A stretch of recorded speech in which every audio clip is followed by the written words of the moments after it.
Publish Her Podcast, episode 81. Well, hey, everybody. I'm Alexa Bigwarf, host of the Women in Publishing Summit and the Publish Her Podcast. Today's episode, we dig into kind of an episode about hope, I would say. While the title sounds like it's not about hope when everything goes wrong, how to keep on going forward, or how this one particular author kept going forward, it's really about taking the action steps that are going to be to your best benefit at the end of the day.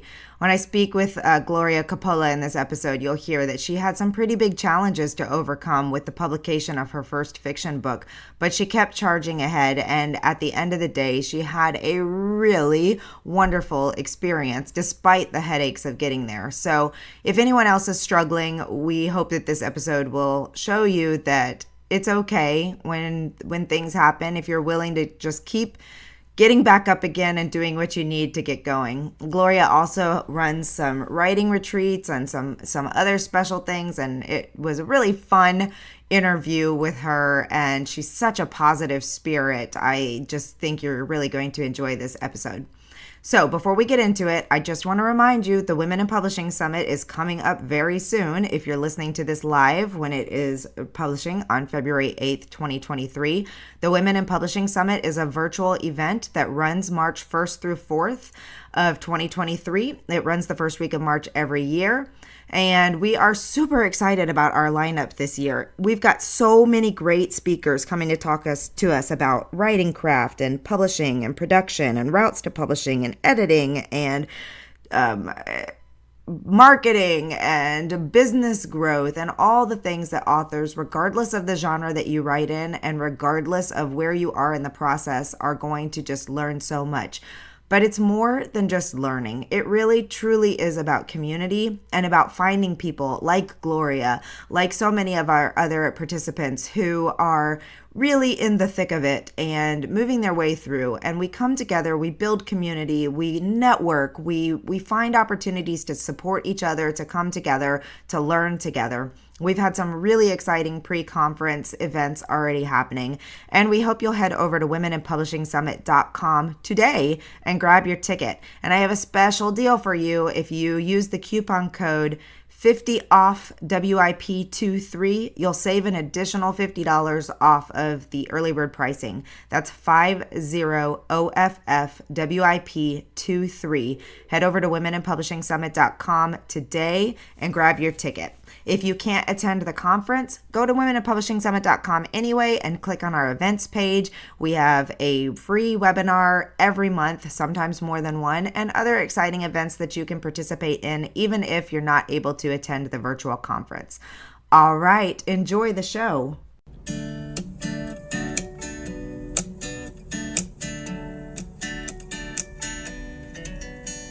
Welcome to the Publish Her Podcast, a place where you can come to get inspiration, motivation, help, encouragement, and support in your journey to write, publish, and sell your book.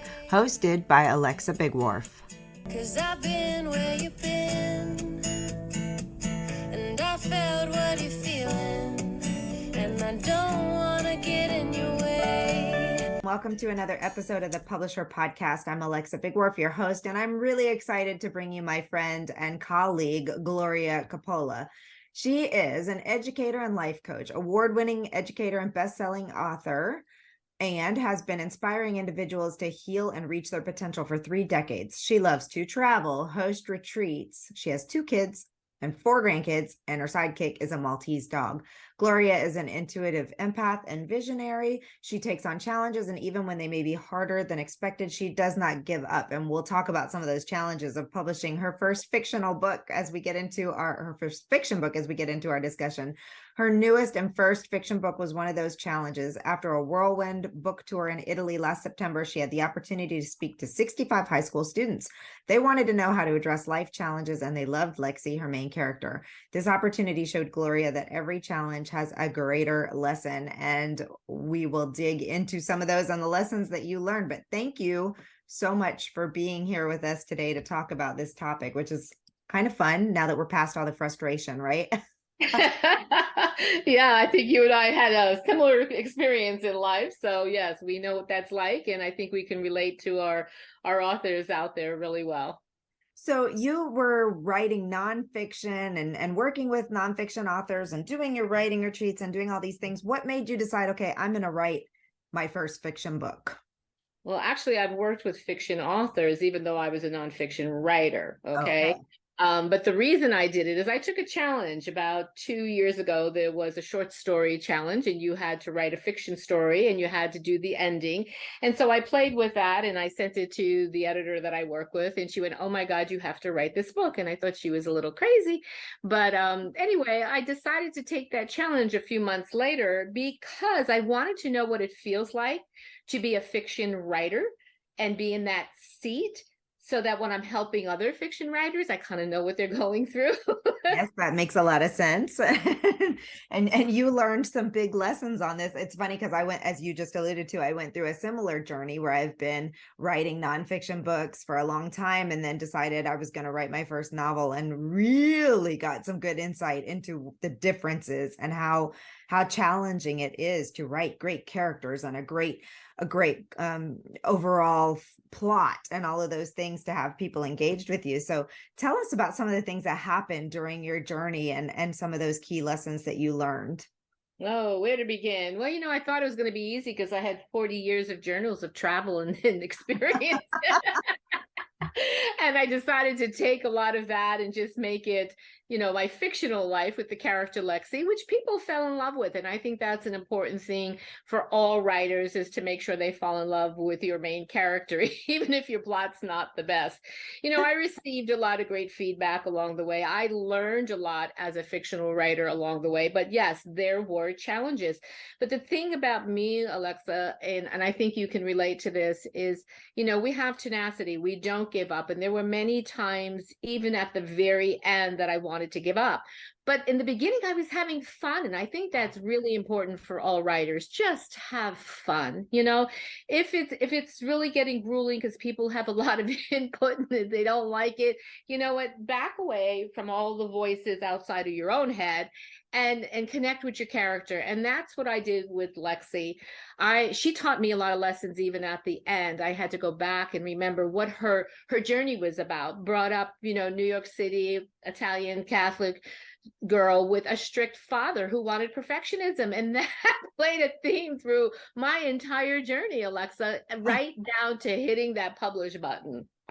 Yeah, I don't know if you want to share some of the behind the scenes challenges that you shared with me with like formatting and the editing process and all of that, but I remember some pretty big roadblocks that came in your way. So when you said you wanted to give up at the end, like, let's give the audience some real context behind why. Yeah. So it was really the editing issue that was the big one. Finding the right editor is crucial. So my first editor, while she was very good at what she did, she took out all the broken English and some of the slang that the characters were using, and she made it very formal. And when your character's traveling to different countries and has a lot of Italians with broken English, you really don't want to lose that feeling in your story. So it was like, I got it back and I was like, you're kidding me. Like, she took out everything. So that was a huge challenge. And I had to go back, to the woman I had been working with all along, who helped me proofread things and stuff. And fortunately, she had saved everything and we had to go back in and fix it. So that was number one big time lesson. Find an editor that works with fiction books. She was nonfiction. Oh boy, yes, that's a huge point. And I don't, you know what? It's funny because when you're brand new to this journey, you may not understand the difference between the types of editors and editing. But yes, it's so critical. That's such not only one who writes or edits on fiction, but preferably somebody who edits books in your genre of fiction as well, because they're going to know some things. Yeah. And she was referred to me, and she likes fiction books. She even was like, she delved into one of the stories and completely forgot to, and that one, she loved it so much that she forgot to fix the point of view, which I needed her help with. So that taught me something. If you have an engaging story, it doesn't really matter if there's some errors in there, because here the editor, when I checked in with her and said, how's things going? She goes, oh my God, I'm in love with Gustavo and Lexi in Peru. And And that was the chapter I even said to her, please pay attention to the point of view, because as I'm just free flowing writing, you don't always catch that yourself as the writer. And she's like, oh yeah, yeah. And she completely missed it. So, it was a comical journey. It had a lot of different things to look at. Did I pick the wrong editor? No, I don't think I picked the wrong editor. I picked somebody else that maybe would have been, like you said, more for the genre? Probably so. But, being new in fiction, I really didn't know who to reach out to, and trusted the referrals I was getting. And, that's all I can say is, like, really interview them a little bit better maybe, and not just trust the referrals that come in. I think that's a great idea, and some tips definitely for those of you who are new in this journey is find out if they've edited books in your genre before, find out what books they have under their belt. And also, like, to me, I think it's important to understand like what type of style guide they use, if they have any training specifically for that type of thing, those types of scenarios. And on that note, I just want to put in a plug for firstediting.com, because they have very highly skilled story editors that are out there for fiction authors and doing a great job. So while we're talking about editors, I just wanted to throw in a little plug for them. We work with them a lot, and we've never had any of those types of issues. But back to you. You made it through. You got your edits all complete. You got the book. Oh, not quite. Oh, okay. There's Not more. quite. There's more to more. that. So, being a nonfiction writer for years, I had worked with an editor very closely. We knew each other for 30 years. She actually had encouraged me to write a story about 25 years ago that she felt was going to be tremendously impactful. And she kind of pushed me into it back then. And I kept saying to her, that's not my story to write. I had a tragedy when my husband died and all, but she was learning all these spiritual lessons and she really wanted it. And I finally said, no, this is not my story to write. So she jumped in at the end and said, I should have reached out to you and told you I would edit your story because we've worked together for so many years. Well, guess what happened? She didn't connect with the story because she really wanted the one from 25 years ago. So here is friend/colleague for a long, long time. And although she mainly does nonfiction, her family is a writer of authors. They've done both, so she's somewhat familiar. But she really graded my manuscript like a Catholic school nun, and I was devastated. I mean, there were markings all over it. There was no positive input, like, you get sometimes, oh, we'll try this or try that. And I even said to her, is there like anything salvageable in this story? And then I began to realize, I'm a life coach by nature. So I was looking at some of her responses and I'm realizing I'm triggering her and why. But the thing was, I was so emotionally engaged with my own process. At first, I didn't see it. I was upset. I was crying. I felt like a failure. I'm like, oh my God, what am I going to do? I'm supposed to hit the publish button literally in 4 days. Oh my gosh. Everything was aligned to go to the book tour in Italy, And so she got to about 60% through and she gave up. She said, you can't publish this piece of And I'm like, not what you want to hear 4 days before publishing. So, it was not kind. It was not kind at all. I'm just going to say that. And so I cried. I cried for 3 days and thought, what am I going to do? I started to go back in and fix certain things. And then the woman that had been working with me, she goes, no, you've got a good story to tell, And I said, yeah, but, like, I help people do this. What's this going to say about me? Right. So then I had to go, I heard God say to me, go back and read your first couple of chapters about Lexi.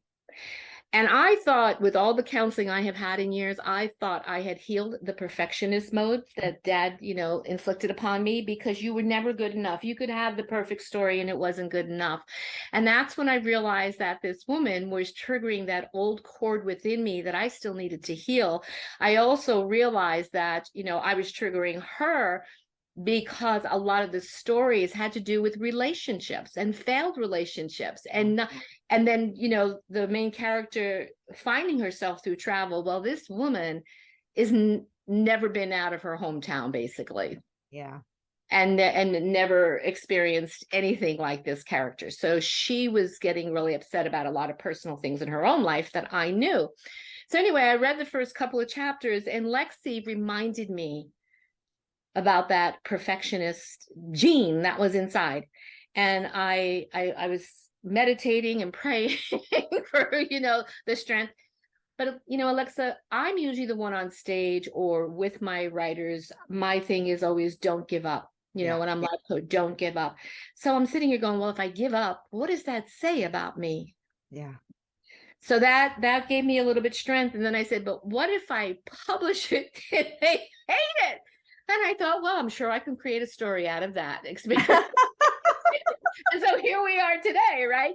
But the beautiful thing is it did teach me a lot about everything that you and I do in this world, with helping our writers. And one, like you said, find the right editor in your genre. And even when you think they've done a lot of work, it doesn't mean they're the right one. Yeah. And don't give up, because you know what? Since I did this fiction book, I had no parameters that I was going to do a sequel. It was not in my notes, goals, or anything. But I've had people say, you left so many trails. Yeah. You're going to do a sequel. So I'm like, oh, well, maybe. But my characters were still talking to me, Alexa. That's what's been really interesting in the fictional world. They don't shut up. They show up for dinner. They show up in your bed at night, right? Yes. Yes. And so, I'm listening to them, and I started writing again. And here's another thing I learned in writing fiction.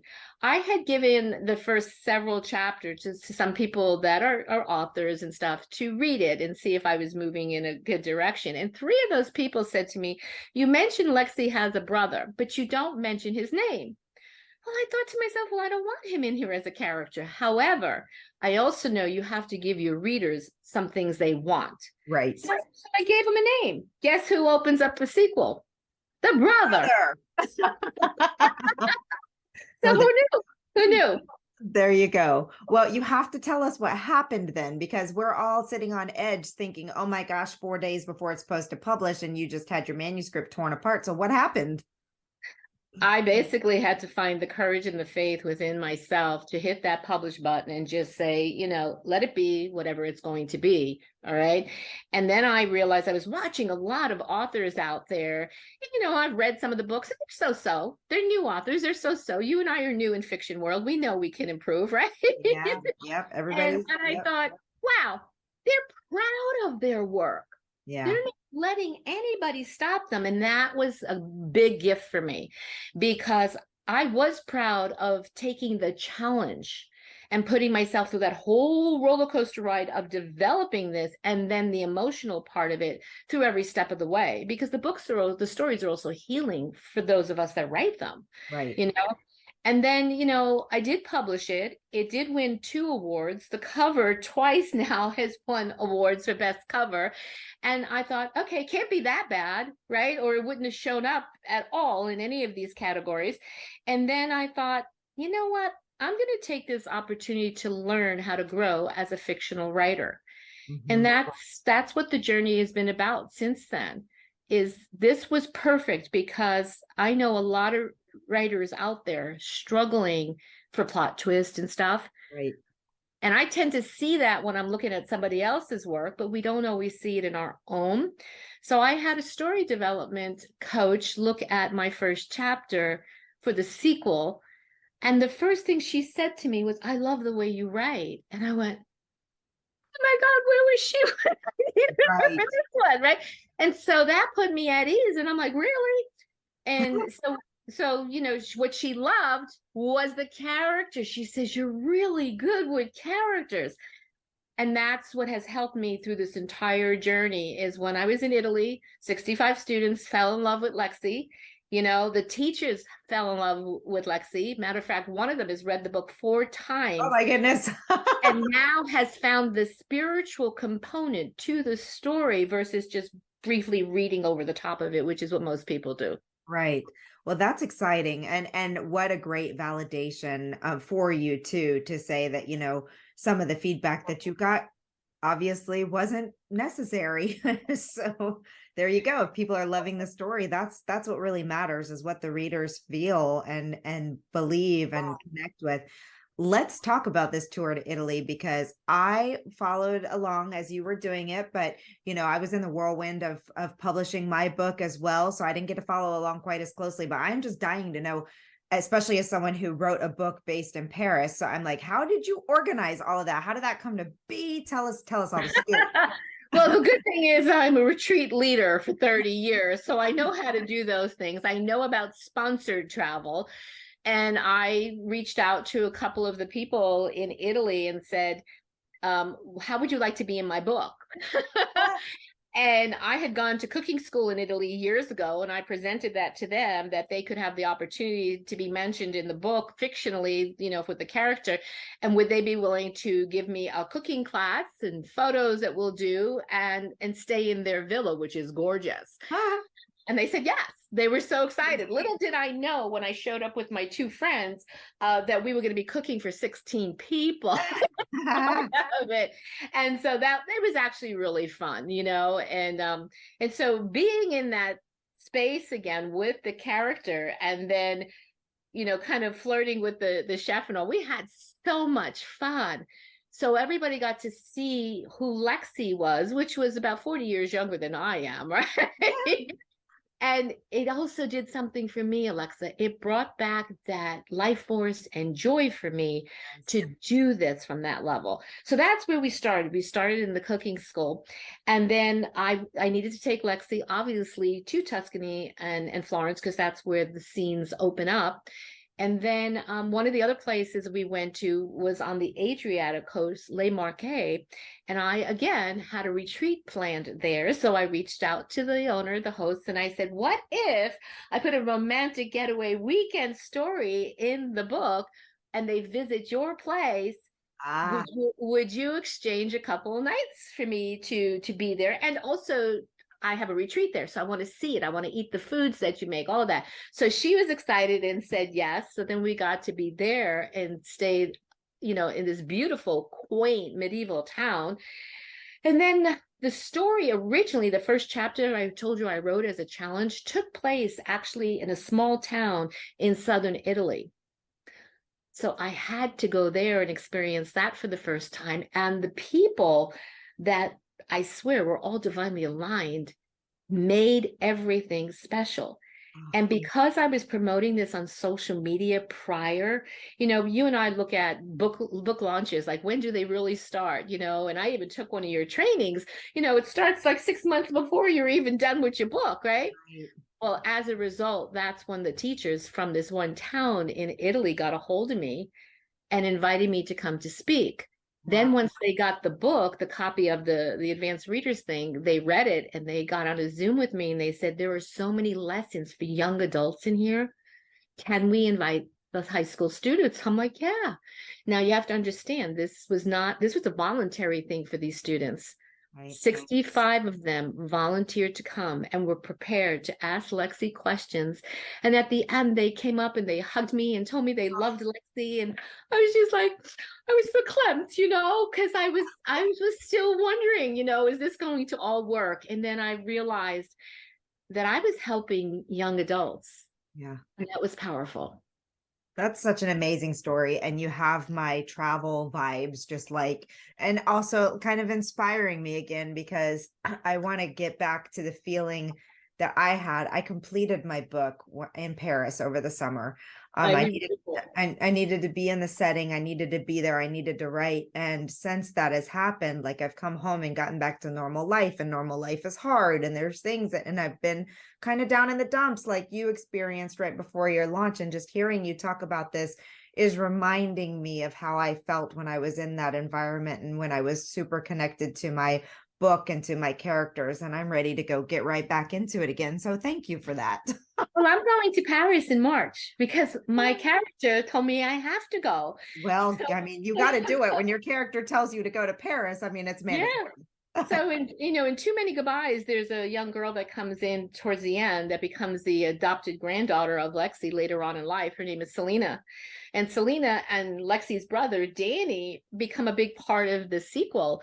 And Lexi had told Selena, as she was getting older, she wanted to send her to Paris to school for the arts and that she needed to go there for a while and all. And so when I started writing this book, I realized, I was in Paris one day in my life previously. I have to go experience Paris. So I'm going for 5 days to immerse myself, not only in Paris, but some of the outskirts cities, so that I can engage with Selena now in that space. I love it. And you know what I think we should do? This is what I think we should do, Gloria. You're a retreat planner. I've lived in Paris and know Paris well. I think we should plan a writer's retreat in Paris. Let's do it. I'm all for it.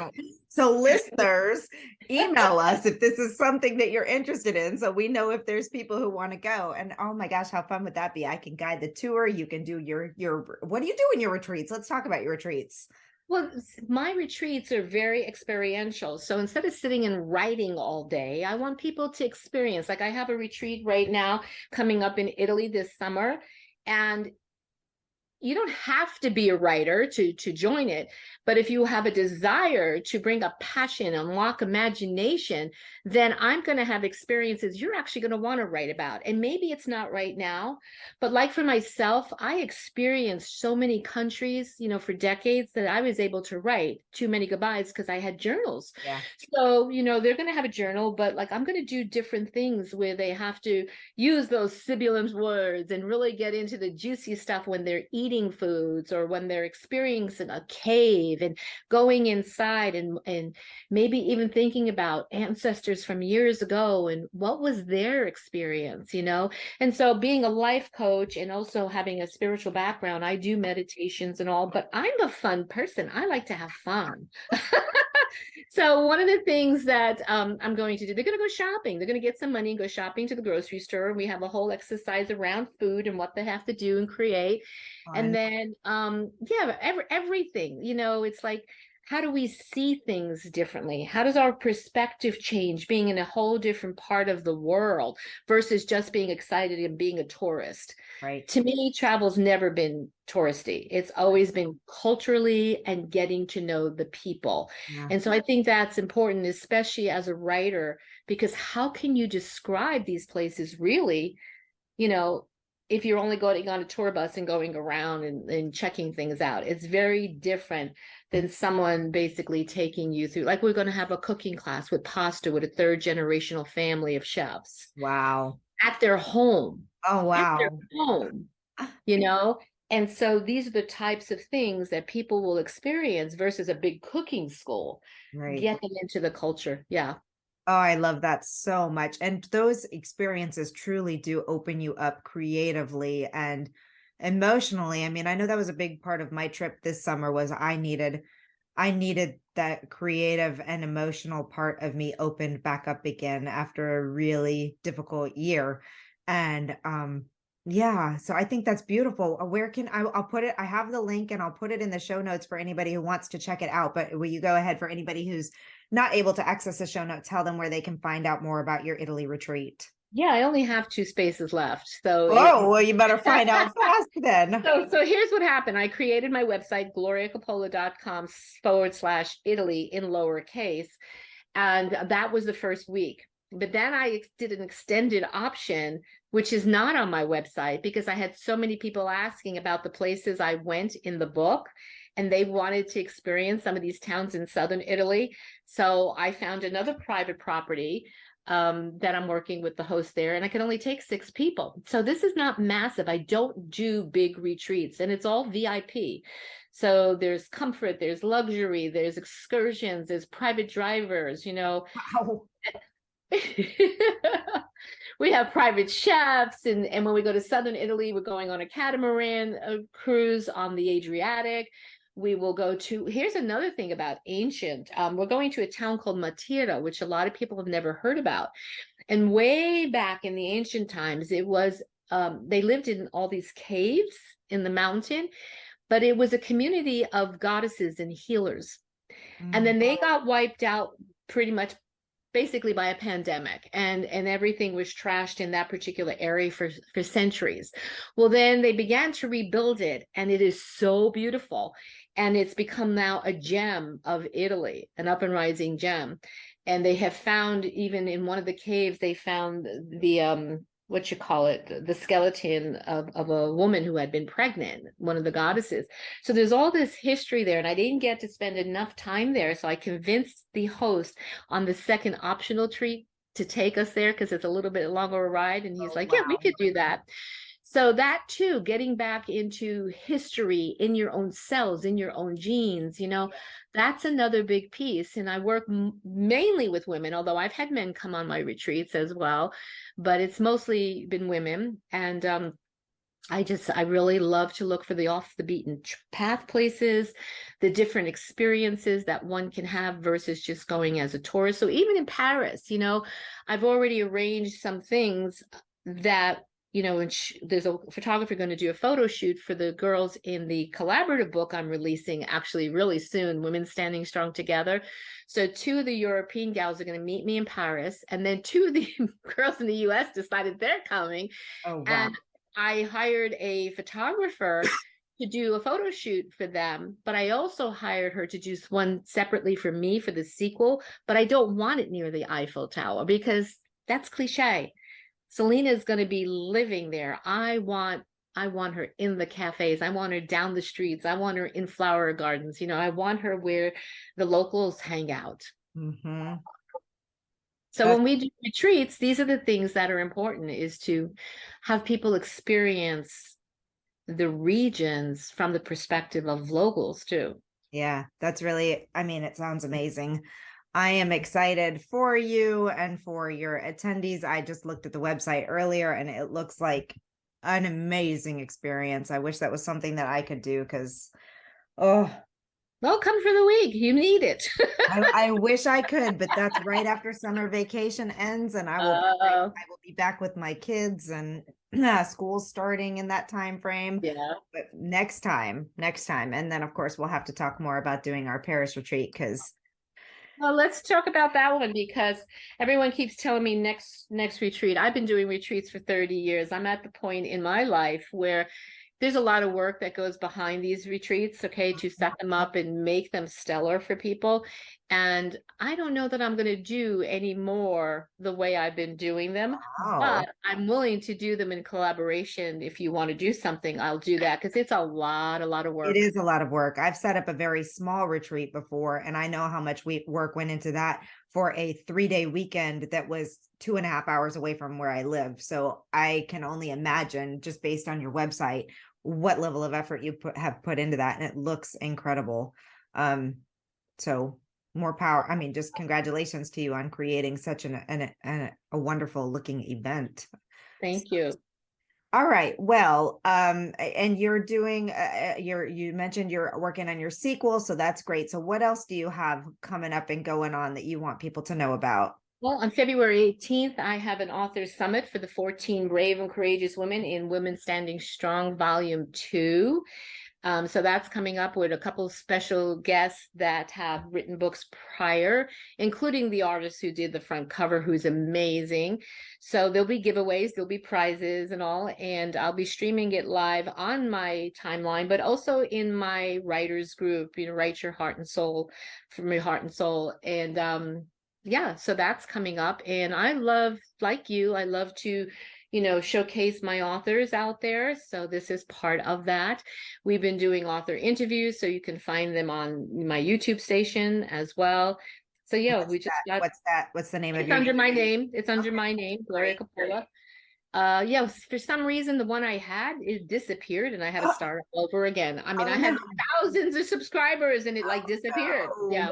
So, but that's okay. It's a new lifetime we're going into, right?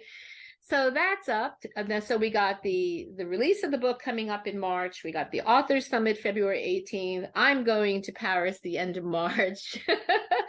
And then I got to finish writing this sequel because I would love to have it, if possible, published by the time I go back to Italy in August. We'll see. That's an aggressive timeline. I'm excited for you to do that. That's incredible. So many wonderful things going on. Well, I'm glad that it all worked out. I know there were some very stressful moments along the way, and I think it's a lot of good lessons learned and a lot of journey, the journey that maybe you didn't want to travel, but it got you to some great places. So Yeah.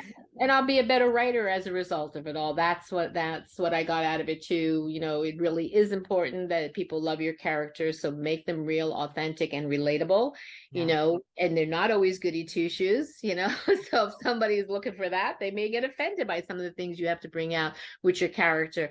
But as you need to have those conflicts come up in a story to make it more interesting as well. And then you want to get good plots, then travel to the places that your characters are going, because you will get plots that you never imagined you could have. And that's what happened with this story. So I have to travel some more, right? Absolutely.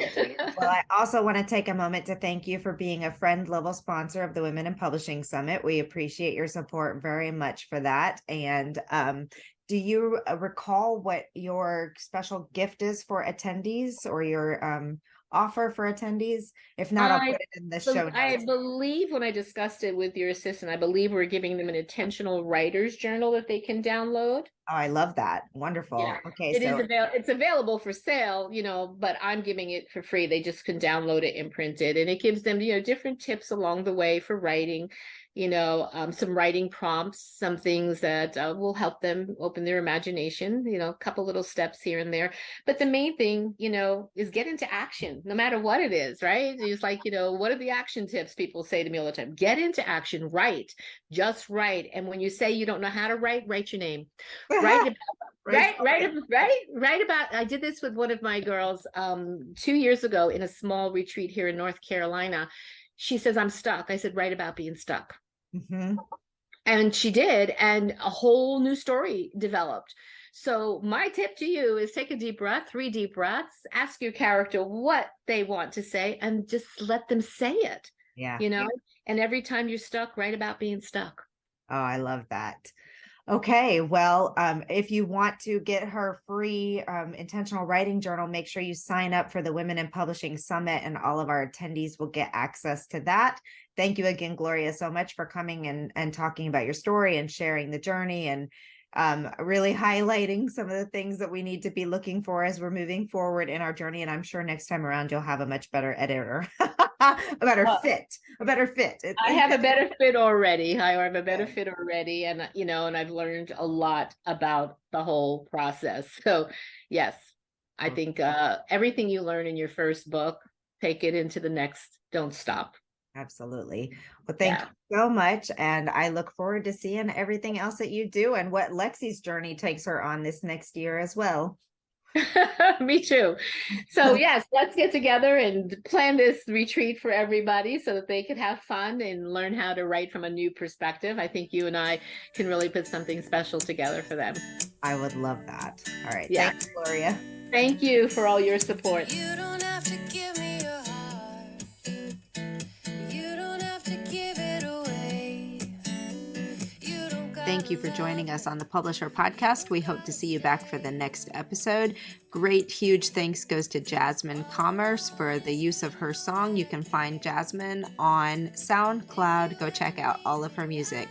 We'll see you next time.